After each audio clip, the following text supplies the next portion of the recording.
leisure time, and family alike. These changes have also affected educational processes, informal and informal learning environments.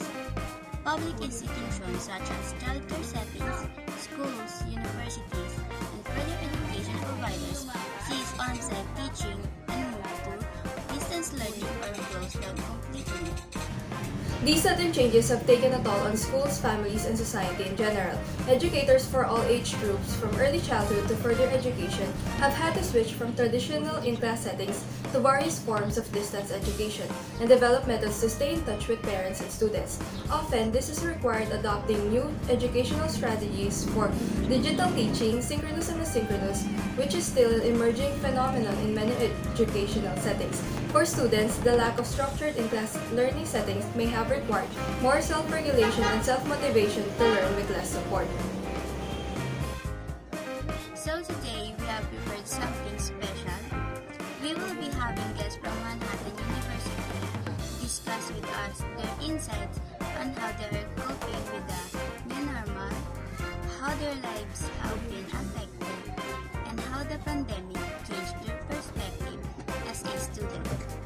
Please welcome Miss Francine, Miss Rachel, Miss Michaela, and Miss Joy. Thank you for being with us today. It is a pleasure to meet you all. So how are you, Miss Francine? Thank you for having us here. Luckily, I'm still coping with this situation. Being a student can be difficult at times.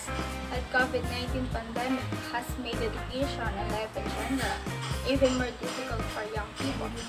Lessons are being held remotely because schools are closed. Do you miss anything in particular after our movements have been limited? Yes, since all sports activities and events at school have been cancelled. I miss the festive atmosphere whenever our school conducts activities like Foundation Day, Buwanang Wika, cheer dance competitions, intrams, and many more.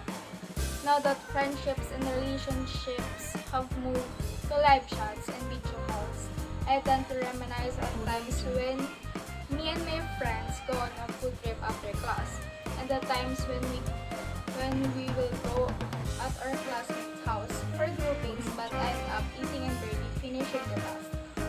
I bet you miss studying too. Haha, kidding. How are your studies, Miss Francine? Concentrating on studies might not be easy when you are home all day during the COVID-19 pandemic, right? Did you find it hard or not?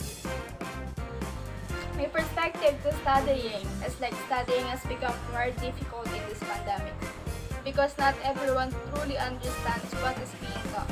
It thus seems that many students must sacrifice time because there is a limit to what can be done within the deadline by the students. In relation, students may become mentally unstable as a result of the pandemic, particularly if there is a plenty of work to be done. Like me, I can't help but to shed tears when I can't do the task anymore. When there are too many things that the teachers expect us all to do, and that the tasks at home collaborate with schoolworks. When my body can't take it anymore, I'll burst into tears. The schoolworks that you have to finish combined with the household chores really is burdensome.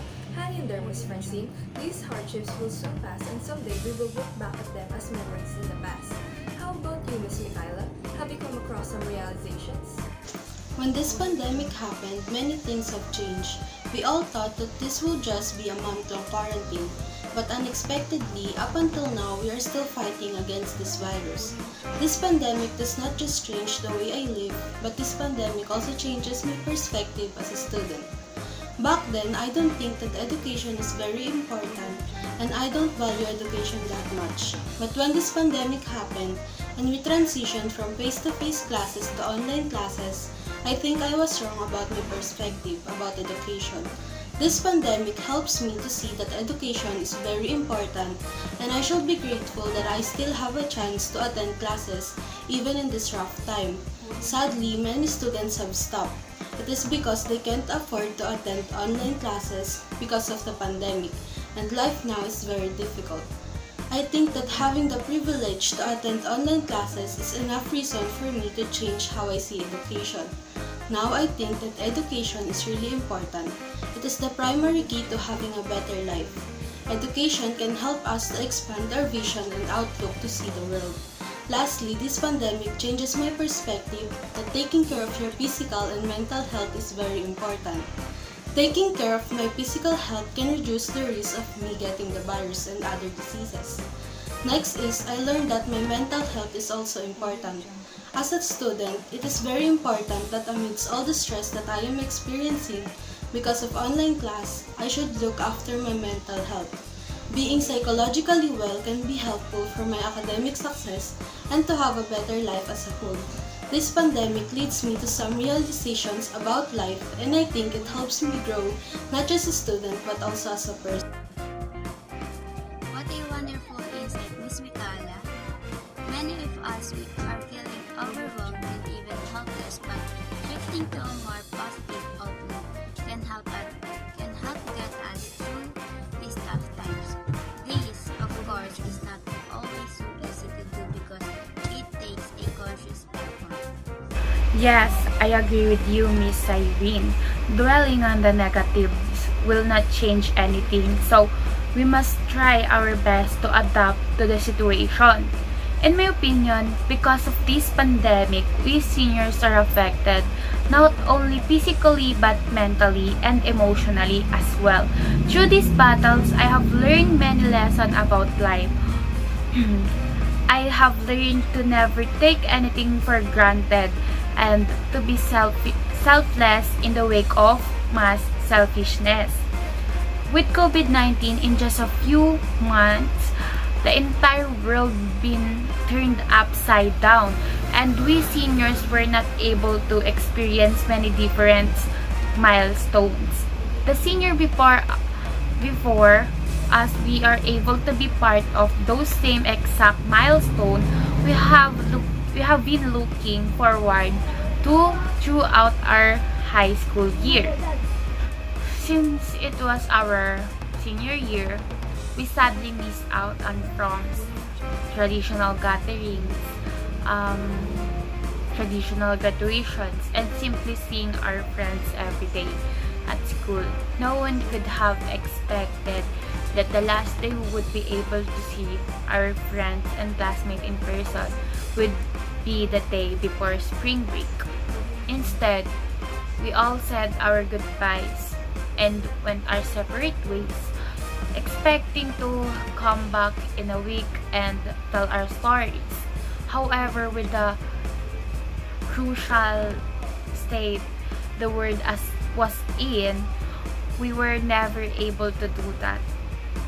Of course, we were looking forward to those events and special gatherings senior year is all about, but now we just have to come to terms with never being able to experience it and make light of the situation.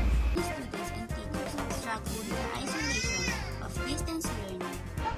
But despite all of this, we continue to see the light in the dark, and we can be a beacon so that others can see hope as well. When it comes to a new normal in education, this means more effort from students and more patience from professors and vice versa. What has been made clear through this pandemic is the importance of disseminating knowledge across borders, companies, and all parts of society. As this is an unprecedented moment in public education, it will take time and effort to adjust to the new normal. However, by maintaining personal connections, establishing new routines, reimagining timelines, and providing additional support to vulnerable students, educators and students can take a step forward.